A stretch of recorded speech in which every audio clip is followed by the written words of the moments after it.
Naniniwala ka ba talaga na ikaw ay malaya? Na ikaw ang pumipili ng iyong buhay, ng iyong mga tagumpay, ng iyong kasiyahan?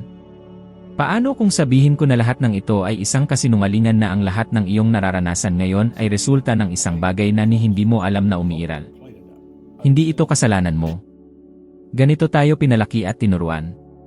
Ngunit sasabihin ko sa iyo ang isang bagay na babaligtarin ang iyong pananaw. Ang mga bagay na nakukuha mo sa iyong buhay ay walang kinalaman sa sipag, talento, o swerte. Ito ay may kinalaman sa iyong panginginig. At maniwala ka, mali ang iyong panginginig sa loob ng maraming taon.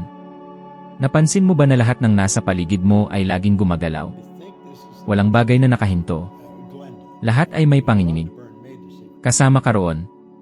Ang katawan mo ay hindi lamang laman at buto, ito ay isang masa ng enerhiya na kumikilos ng napakabilis. Kung makikita mo ang sarili mo gamit ang infrared camera sa madilim na silid, makikita mo ang isang imahe na ibang-iba sa nakikita mo sa salamin. Makikita mo ang isang katawan na kumikislap, naglalabas ng liwanag, purong enerhiya na kumikilos. At ang panginginig na ito ang siyang umaakit ng lahat ng bagay sa iyong buhay. Ang tanong, nasa anong panginginig ka ngayon? Dahil iyon ang magtatakda ng kung ano ang darating bukas, sa makalawa, at sa buong buhay mo. At narito ang isang masakit na katotohanan, karamihan ng tao ay nasa panginginig ng kakulangan, pag-aalala, at takot. At pagkatapos magtatanong sila kung bakit lagi silang may problema sa bayarin, away sa bahay, o hirap sa trabaho. Simple lang, inaakit mo lamang ang bagay na kaayon ng iyong panginginig. Kung ikaw ay nasa panginginig ng takot, mas maraming sitwasyon ang darating na magpapatunay ng takot na iyon. Kung ikaw ay nasa panginginig ng pasasalamat, mas maraming dahilan ang darating upang magpasalamat ka. Ngayon, isipin mo ang iyong araw-araw. Kapag ikaw ay nagigising, ano ang unang pumapasok sa iyong isipan? Ito ba ay napakagandang araw para lumikha ng bago, o Diyos ko, isa na namang araw ng laban? Kung sinisimulan mo ang araw na nagrereklamo sa trapiko, sa boss mo, sa mahal ng bilihin, hulaan mo kung anong istasyon ng dalas ang iyong sinasagap. Ang istasyon ng problema, kakulangan, at kahirapan. At alam mo ang pinakamasama? Nangyayari ito ng kusa. Hindi mo napapansin pero pinoprograma mo ang buhay mo upang ulit-ulitin ang parehong resulta. Alam ko kung ano ang pakiramdam niyan. Ganyan ako namuhay ng matagal. Gumigising akong iniisip ang mga bayarin, ang mga utang, kung paano lalabas sa hukay na yon. Gusto ko lang matapos ang pagkakautang. Ngunit ito ang natuklasan ko, habang lalo kong iniisip ang utang, lalo itong dumarami. Habang iniisip ko ang mga bagay na ayaw ko, lalo silang dumarami. Bakit? Dahil hindi nauunawaan ng universo ang ayaw ko. Tumutugon ito sa dalas. At ang dalas ko noon ay takot, pag-aalala, kakulangan. Ngayon, sabihin mo sa akin, kapag pakiramdam mo ay maganda, kapag masigla ka, parang ang lahat ay umaayon sa iyo, hindi ba? Nakikilala mo ang magagandang tao, may mga oportunidad na lumilitaw, maayos ang lahat. Sa tingin mo ba yon ay tsamba? Hindi. Iyon ay panginginig. Kapag ikaw ay nasa positibong panginginig, tumutugma ka sa lahat ng nasa parehong dalas, malikhaing ideya, mga taong handang tumulong, mga pintuang bumubukas. Para itong radyo, kung mali ang dalas na pinili mo, wala kang karapatang magreklamo na mali ang tugtog. At baka iniisip mo, pero hindi ko alam paano baguhin ang aking panginginig, ang buhay ay mahirap, may totoong problema ako. Naiintindihan ko. Nagdaan din ako dyan. Alam ko kung ano ang walang pag-asa. Ngunit natuklasan ko ang isang bagay na simple at makapangyarihan, maaari mong baguhin ang iyong panginginig ngayon din, sa pamamagitan lamang ng pagbabago ng iyong focus. Gusto mo ng halimbawa? Gawin mo ito ngayon kasama ko. Huminto ka saglit at isipin ang tatlong bagay na ipinagpapasalamat mo. Hindi kailangang malaki. Maaaring kalusugan mo, ang pagkain na kinain mo ngayon, o isang taong mahal mo. Naisip mo na? Napansin mo ba kung gaano naiiba ang iyong pakiramdam? Hindi ito salamangka, ito ay agham. Ang pasasalamat ay isa sa pinakamabilis na paraan upang baguhin ang iyong dalas, dahil inaalis ka nito sa takot at inilalagay ka sa kasaganaan. Ngunit narito ang pinakamahalagang punto, hindi ito isang ehersisyo na gagawin mo ng minsanan. Ito ay isang gawain. Kung nais mong baguhin ang iyong inaakit, kailangan mong baguhin ang iyong nararamdaman araw-araw. Hinahamon kita na gawin ito sa loob ng 7 araw. Araw-araw, pagkagising mo, bago mo kunin ang iyong telepono, isipin ang 3 bagay na ipinagpapasalamat mo. Isulat mo kung maaari. At sa gabi, bago matulog, gawin din yon. Mukhang simple, ngunit tiniyak ko, kung talagang gagawin mo ito, mapapansin mo ang pagbabago. Mapapansin mo na mas maayos ang daloy ng lahat. Naalala ko ng malinaw ang sandaling natuklasan ko ito sa sarili kong buhay. Ako ay lubog sa problema, walang pag-asa, at nagpasya akong subukan. Sinimulan kong baguhin ang aking mga iniisip, mag-focus sa gusto ko imbes sa kinatatakutan ko. At alam mo kung ano ang nangyari. Sa loob ng wala pang 1 taon, tumaas ang kita ko mula sa $4,000 hanggang $175,000. Pagkatapos, umabot ito sa higit 1 milyon. Wala akong tinapos na kolehiyo, wala akong karanasan, wala akong bagay na ayon sa pamantayan ay makapagpapaliwanag nito. Ngunit mayroon akong isang bagay na kakaunti ang nakakaunawa, ang tamang panginginig. Kaya unawain mo ito, ang nararamdaman mo ngayon ay ang magneto ng iyong bukas. Kung nais mong baguhin ang iyong realidad, huwag kang maghintay na magbago ang mundo. Baguhin mo ang iyong panginginig ngayon. Dahil ang universo ay hindi tumutugon sa kung ano ang sinasabi mo, kundi sa dalas na inilalabas mo sa pamamagitan ng iyong damdamin. Ngayon, gusto kong maging tapat ka sa iyong sarili. Ano ang panginginig na iyong ibinubuga? Dahil ang sagot dyan ay siyang sagot sa tanong na lagi mong tinatanong, bakit ganito ang buhay ko? Napag-isipan mo na ba kung bakit may ilang tao na tila laging may oportunidad at may iba na kahit anong sipag ay nananatili pa rin sa parehong lugar? Hindi ito dahil kulang sila sa talino o sa pag-aaral. Hindi ito tungkol sa swerte. Ang tunay na dahilan ay isang bagay na bihirang pag-usapan ng mga tao, ang iyong paradigma. Kailangan mong maunawaan ito dahil dito nakatago ang susi ng iyong buhay. Ang paradigma ay parang isang operating system na kumokontrol sa lahat ng ginagawa mo nang hindi mo namamalayan. Ito ay nasa iyong subconscious at nagdidikta ng 76% ng iyong mga kilos, desisyon, at resulta. Ibig sabihin, kahit iniisip mong hawak mo ang kontrol, kadalasan ang totoong namamahala ay ang set ng mga gawi, paniniwala, at pattern na nabuo mula noong ikaw ay isinilang. Isipin mo ito, noong sanggol ka pa, wala kang filter. Lahat ng narinig mo, nakita mo, at naramdaman mo ay diretsyo sa iyong subconscious. Mga bagay na sinabi ng iyong mga magulang tungkol sa pera, mga pangungusap na narinig mo tungkol sa tagumpay, pati na ang mga alitang nasaksihan mo, lahat iyon ay nai-record sa loob mo. At ang programang iyon ang naging batayan mo para unawain ang mundo. Ngayon, sagutin mo ito, sa tingin mo ba, ang isang taong lumaking laging naririnig na marumi ang pera, para lamang sa ilan ang yaman, hindi tapat ang taong may maraming pera, magiging komportable ba siyang humatak ng kayamanan? Siyempre hindi. Aasarin ng subconscious ang bawat pagsubok niya. At alam mo ba ang mas masaklap? Maaring mag-aral siya, mag-enroll sa mga kurso, magkaroon ng diploma na nakasabit sa dingding, pero walang magbabago. Ilan ang kilala mong ganito? Matalino, may alam, pero laging may problema sa pera. Ito ay dahil sa paradigma. Ako mismo, naranasan ko ito. Noong nagsimula ako, wala akong inaasahan. Napakasama ng mga resulta ko, at ang totoo, naniwala ako na yun lang ang kaya kong makamit. Sinabi ng paradigma ko, hindi ka matalino, wala kang pinag-aralan, wala kang mararating. At iyon nga ang nangyari. Hanggang sa isang araw, may nagbigay sa akin ng isang libro at sinabi, kung gagawin mo ng eksakto ang nakasulat dito, magbabago ang buhay mo. Alam mo ba ang nangyari? Noong sinimulan kong isagawa, labis ang hindi ko pagkakakomportable. Pakiramdam ko parang mali, parang tinataksil ko ang sarili kong kalikasan. Bakit? Dahil sinusubukan kong magtanim ng mga bagong ideya sa isang subconscious na nakaprograma para sa pagkabigo. At ito rin ang nangyayari sa iyo. Kapag sinubukan mong mag-isip ng positibo, pero sa loob mo may boses na nagsasabing, hindi ito para sa akin, ang mananaig ay kung ano ang nasa loob. Kaya maraming tao ang nagsisimula ng negosyo pero sumusuko. Kaya marami ang gumagawa ng mga layunin tuwing bagong taon, pero pagdating ng Pebrero bumabalik na sa dating gawi. Dahil walang saysay ang baguhin ang conscious mind kung ang paradigma ay hindi na bago. Ngayon, ipapaliwanag ko sa iyo ang isang bagay na magbubukas ng isipan mo. Ang paradigma ay nabubuo sa pamamagitan ng paulit-ulit na karanasan at emosyon. Hindi sapat ang makinig lang sa isang magandang linya at asahang magbabago ang lahat. Kailangan mong ulitin araw-araw ang bago para palitan ang luma. Kung ngayon, ang paradigma mo ay nagsasabing mahirap ang pera, dapat mong ipalit ang kabaligtaran, gaya ng madali kong naakit ang pera, karapat-dapat ako sa kasaganaan. At hindi lang basta pagsasabi ng mekanikal.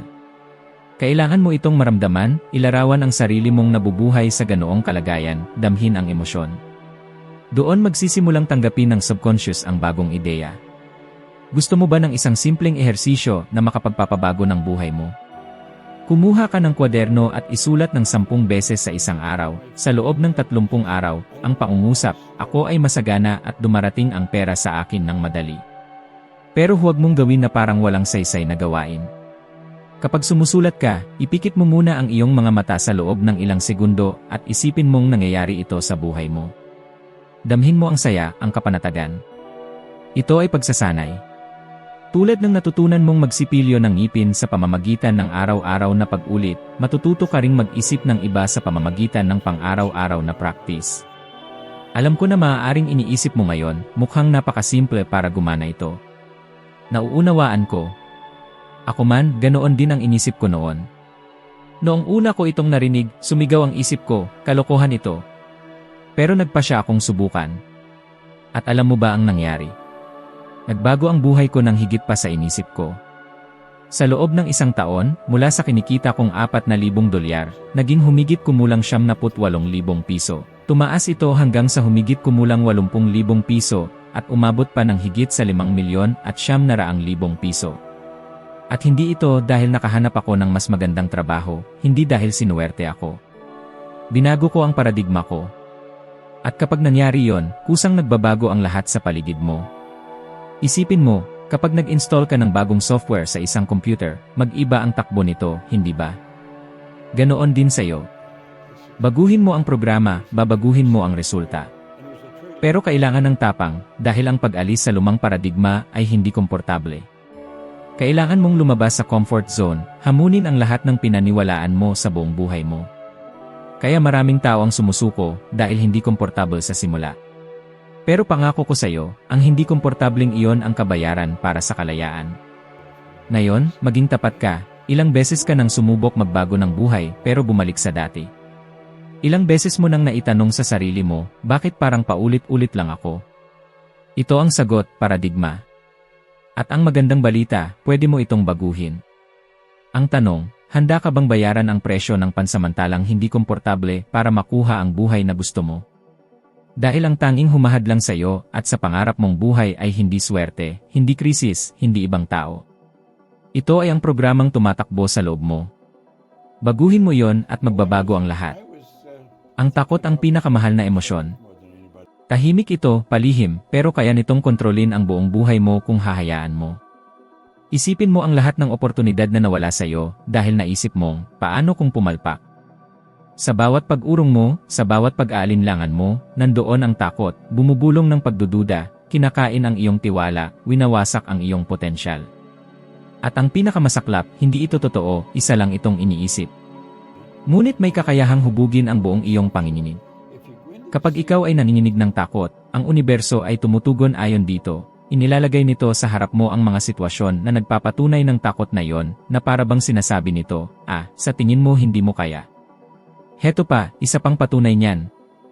Isa itong walang katapusang siklo, at ito ay lalo pang lumalakas sa bawat pag-aalinlangan at bawat negatibong iniisip. Ngunit heto ang magandang balita, ang takot ay ganap na naibabalik. May kapangyarihan lamang ito habang naniniwala ka rito. At ang unang bagay na kailangan mong maunawaan ay ang takot ay hindi isang kaaway, ito ay isang palatandaan. Ipinapakita nito kung saan hindi tugma ang iyong isipan sa tunay mong ninanais. Halimbawa, kapag natatakot ka sa pagbabago ng trabaho, sa pagbubukas ng negosyo, o sa pag-invest sa isang malaking bagay, hindi ito babala para huminto ka. Isa itong senyales na malapit ka ng lumago. Nagsisimula ang pagbabago sa isang simpleng tanong, paano kung magtagumpay ako? Pansinin kung paano nito binabago ang enerhiya ng iyong iniisip. Ang isipan ay nakaprograma para tumugon sa mga tanong at utos. Kapag sinabi mong paano kung pumalpak ako, lumilikha ka ng larangan ng pagkawasak, ng stress, at ng kawalan ng kapanatagan. Kapag sinabi mong, paano kung magtagumpay ako, nagsisimula kang magbukas ng espasyo para sa mga solusyon, para sa tapang, para sa mga pagkakataong dati ay hindi mo nakikita. At hindi lang ito filosofiya, ito ay pisika at agham ng utak na magkasamang gumagana. Sa bawat pagkakataong binabago mo ang tanong, binabago mo rin ang pattern ng pag-activate sa utak, binabago mo ang iyong emosyonal na estado, at sa gayon, binabago mo ang iyong panginginig. Ngayon, gusto kong isipin mo ito, ilang beses mo nang sinabotahe ang iyong sarili nang hindi mo namamalayan. Ilang beses na pinigil ka ng takot sa pagtanggi, takot sa kabiguan, takot sa kritisismo o kahit takot sa tagumpay. Nakakamanghang isipin na lahat ng ito ay nangyayari sa iyong isipan bago pa ito umiral sa totoong mundo. At ito mismo ang dahilan kung bakit karamihan sa tao ay hindi kailanman nakakamit ang buhay na kanilang pinapangarap. Sila ay nakulong sa siklo ng takot at hindi nila namamalayan na may kapangyarihan silang putulin ito. Maaari kang magsimula ng maliit. Sa susunod na maramdaman mo ang kaba sa tiyan, ang pagbigat ng dibdib sa harap ng isang mahalagang desisyon, sabihin mo sa iyong sarili, paano kung magtagumpay ako? Paano kung magkaroon ako ng lakas ng loob na sumulong ngayon kahit natatakot ako? Gawin mo ito ng may layunin. Huminga ng malalim, damhin ang enerhiya ng posibilidad, isalarawan ang positibong resulta. Sa paglipas ng panahon, mapapansin mong ang takot ay hindi kusang nawawala, ngunit nawawala ang kapangyarihan nito sa iyo. Nagiging isa na lang itong tagapagpahiwatig, isang paalala na malapit ka ng lumago, at hindi na itong berdugo na nagpapatigil sa iyo. At kung ang takot ay isang mahusay na tagapayo, isipin mo ito, baka ang manok na babae na ang si ng yese, hindi ba? Sinusubukan ng takot na kumbinsihin kang mas mabuting manatiling ligtas, pero ang totoong buhay ay ginagantimpalaan ang mga kumikilos kahit natatakot.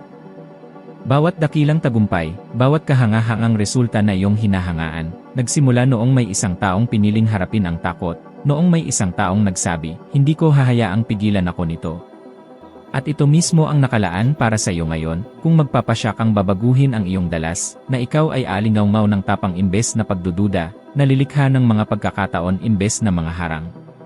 May kapangyarihan lamang ang takot kapag pinapayagan mo ito.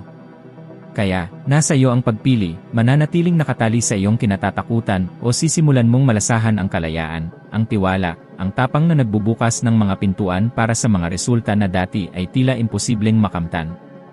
Sa bawat pagkakataong pinipili mong kumilos sa kabila ng takot, nire-reprograma mo ang iyong isipan, binabago mo ang iyong panginginig at, sa huli, binabago mo ang buong iyong buhay.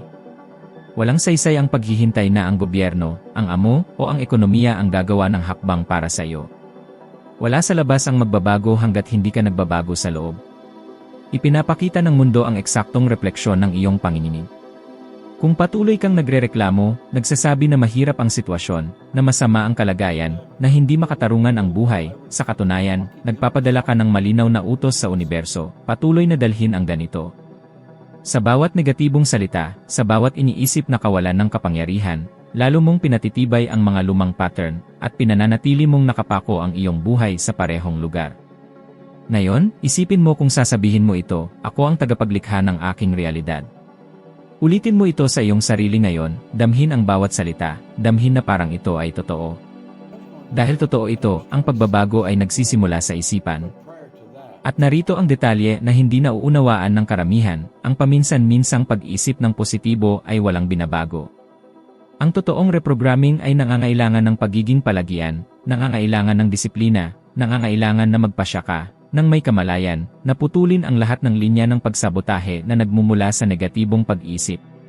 Isang makapangyarihang ehersisyo na inirekomenda ko ay ito, sa loob ng 21 araw, huwag magsalita ng kahit anong negatibo tungkol sa pera.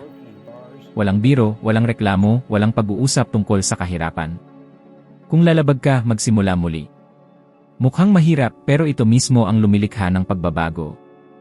Bakit?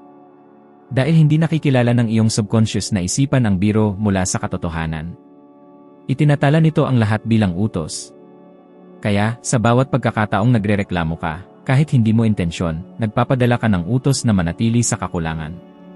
Pero kapag pinutol mo ang ugali ng pagsasalita ng negatibo, kapag nagpasya kang sadyang maglabas ng mga iniisip ng paglikha at kasaganaan, sisimulan mong makita ang mundo na nag-aayos ayon sa iyong bagong dalas. Naranasan ko na rin ang ganitong kalagayan. Nagrereklamo ako tungkol sa lahat, sa panahon, sa pera, sa mga oportunidad, sa buhay. Hanggang sa napagtanto ko na ang pagrereklamo ay hindi lamang pag-aaksaya ng oras, ito ay isang paanyaya sa universo na dalhin sa akin ang higit pa ng ganoon.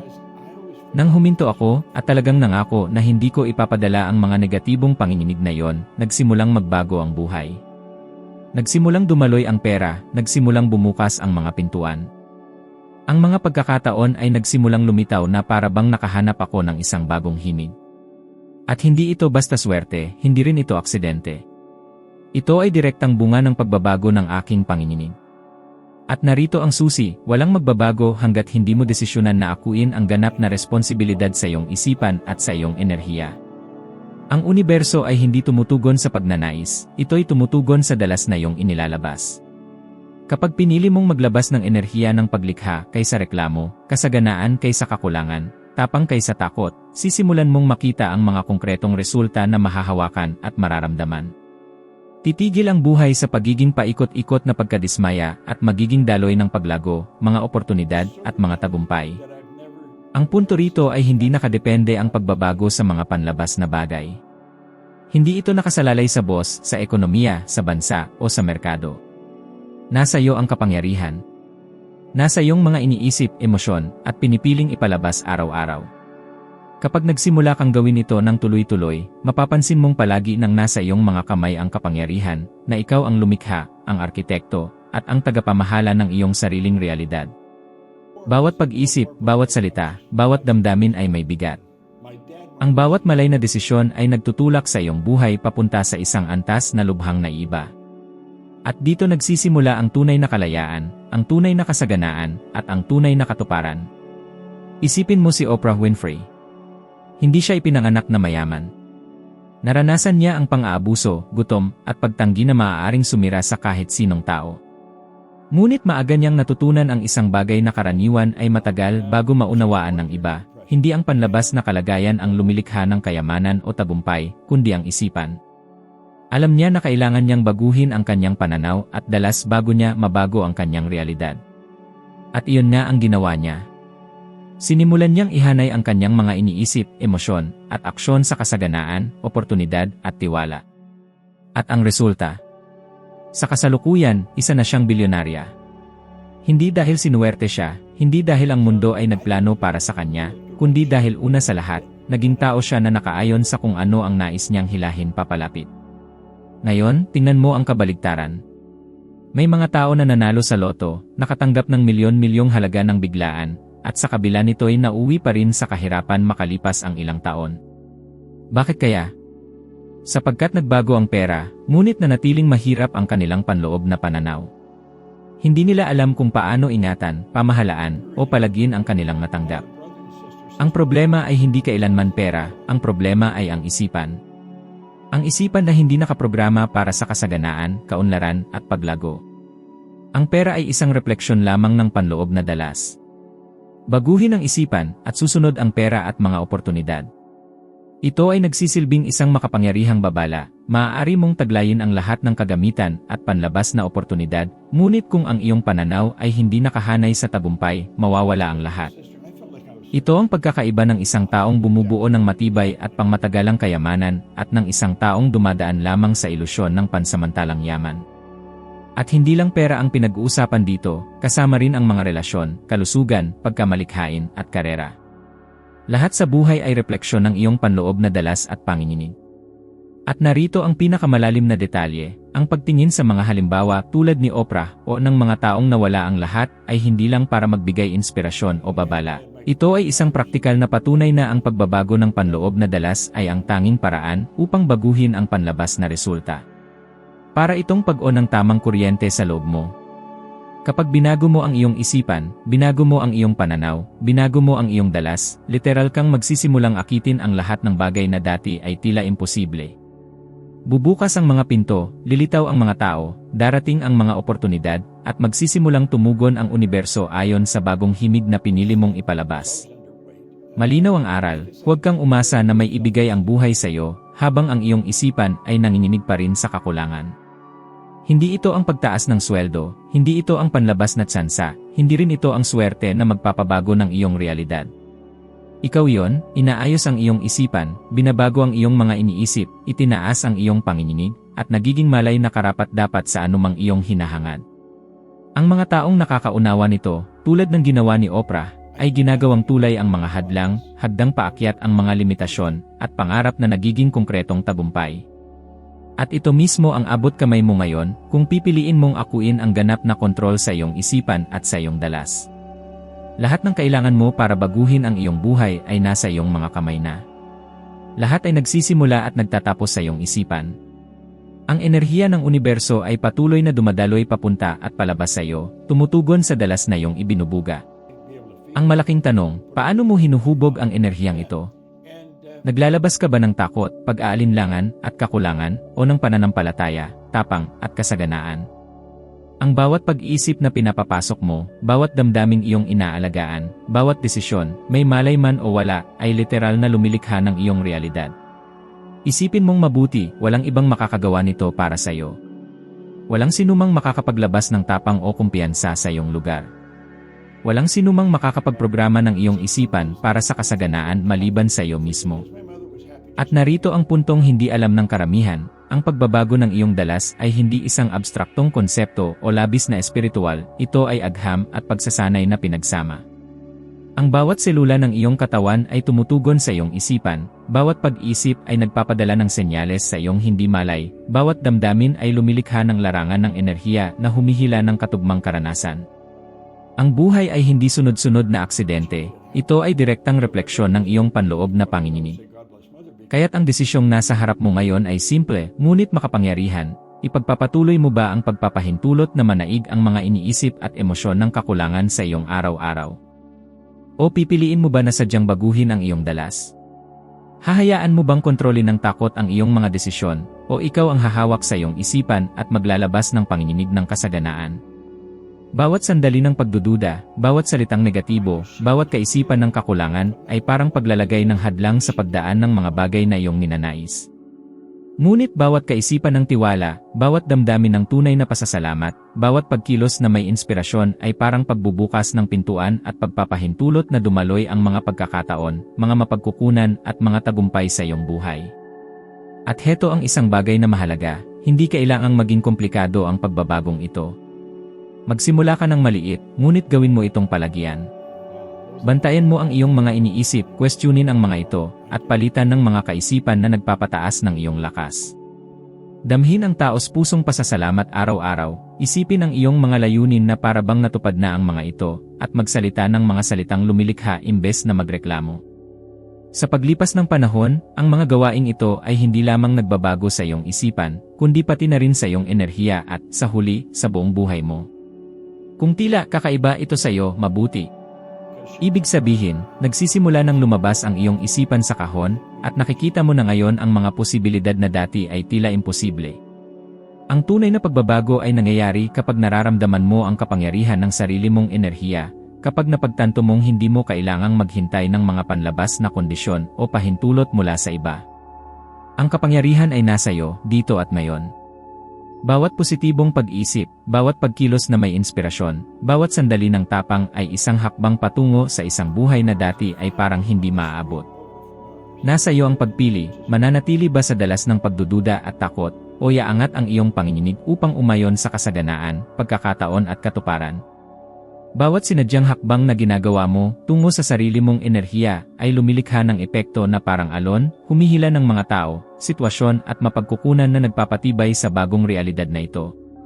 At kapag naunawaan mo ito, kapag tunay mong naramdaman na hawak mo na ang lahat ng kailangan mo, nagiging hindi ka matitinag, nagiging tunay kang tagapaglikha ng sarili mong buhay, may kakayahang gawing tuntungan ang anumang hamon para sa iyong paglago. Ang pinakamalaking lihim na hindi alam ng karamihan ay ang kapangyarihan ng focus. Saan mo inilalagay ang iyong atensyon, doon napupunta ang iyong enerhiya, at iyon ang lumalago. Ganoon kasimple, lahat ng tinititigan mo, lahat ng iniisip mo ng may tindi, ay nagsisimulang magpakita sa iyong buhay. Kung ginugugol mo ang buong araw na nag-aalala tungkol sa mga problema, sa mga pagkakamali ng nakaraan, o sa takot sa hinaharap, hulaan mo. Iyon ang mga larangang iyong tinataniman. Ang isipan ay parang hardin, kung magtatanim ka ng damo, ito ay tutubo. Kung magtatanim ka ng mga buto ng kasaganaan, pasasalamat at pagkilos, ang lupa ng iyong buhay ay mamumukadkad. Naranasan ko ito ng personal. Sa loob ng maraming taon, nakatuon ang aking pansin sa mga utang, sa mga alalahaning pinansyal, sa mga limitasyon. At walang gumagana. Hanggang sa napagtanto ko na dinidiligan ko mismo ang mga bagay na hindi ko gusto. Noon ko sinimulang sanayin ang aking isipan na mag-focus lamang sa mga bagay na ninanais ko, mga pagkakataon, solusyon, paglago. Sinimulan kong isipin ang bawat layunin na para bang natupad na, maramdaman ang damdamin ng tagumpay bago pa man ito dumating. At dahan-dahan, nagsimulang umayon ang realidad sa bagong dalas na ito. Ang aking focus ang naging aking magneto. Ngunit ang focus ay hindi lang basta pagnanais o paminsang pag-isip ng positibo. Ito ay kabuuang atensyon, disiplina, pagpili ng may kamalayan kung saan mo ilalagay ang iyong mga iniisip, emosyon at pagkilos, ilang beses sa isang araw, araw-araw. Narito ang isang praktikal na ehersisyo na gumagana. Isulat ang 3 malinaw na layunin tuwing umaga at, sa buong araw, kapag ang iyong isipan ay nadadala ng takot, pagdududa o reklamo, ibalik agad ang iyong atensyon sa mga layuning iyon. Gawin mo ito sa loob ng 30 araw. Makikita mo na kapag nasanay ang isipan, ito ang magiging pinakamakapangyarihang kakampi mo at magsisimula ng makisama ang buhay sa iyo. At narito ang bahagi na nagbabago ng lahat, hindi lamang ito tungkol sa pag-abot ng panlabas na resulta gaya ng pera o pagkilala. Ang tamang focus ay nagbabago sa kung sino ka sa loob. Nagiging mas tiwala ka, mas matatag, mas malikhain. Lumilitaw ng natural ang mga solusyon, lumilitaw ang mga pagkakataon na dati hindi mo nakikita, at pumapasok ang mga tamang tao sa iyong buhay.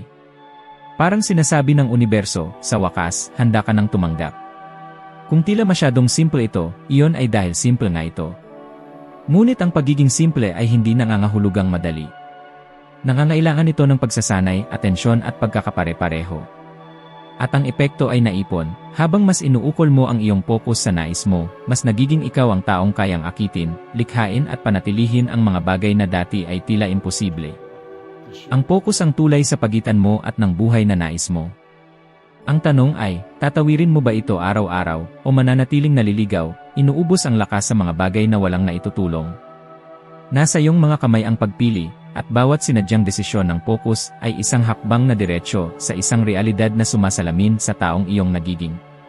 Ang pinakamahalagang punto na kailangan mong dalhin mula rito ay nagsisimula at nagtatapos ang lahat sa iyong isipan, ang dalas na iyong inilalabas, ang mga kaisipang pinipili mong alagaan, ang atensyong inilalagay mo sa totoong mahalaga. Kung babaguhin mo ang iyong panginginig, kung akuin mo ang pananagutan para sa iyong iniisip at nararamdaman, kung ididirekta mo ang iyong focus sa paglikha at hindi sa kakulangan, bubuksan mo ang daan para sa mga pambihirang resulta sa iyong buhay. At ngayon, nais kong gawin mo ang susunod na hakbang. Sa video na lumilitaw sa iyong screen, akyat ka ng isa pang baitang sa iyong pag-unlad ng karunungan, matututo kung paano maging 1% na mas mabuti kaysa sa ikaw ngayon, at maniwala ka. Ang patuloy na pagpapabuti na ito ay gumagawa ng malaking pagkakaiba. Salamat sa iyong pagdalo dito, sa paglalaan ng oras at lakas upang lumago. Hinihintay kita sa susunod na video, handang tumalon pa ng mas mataas tungo sa buhay na karapat-dapat mong likhain.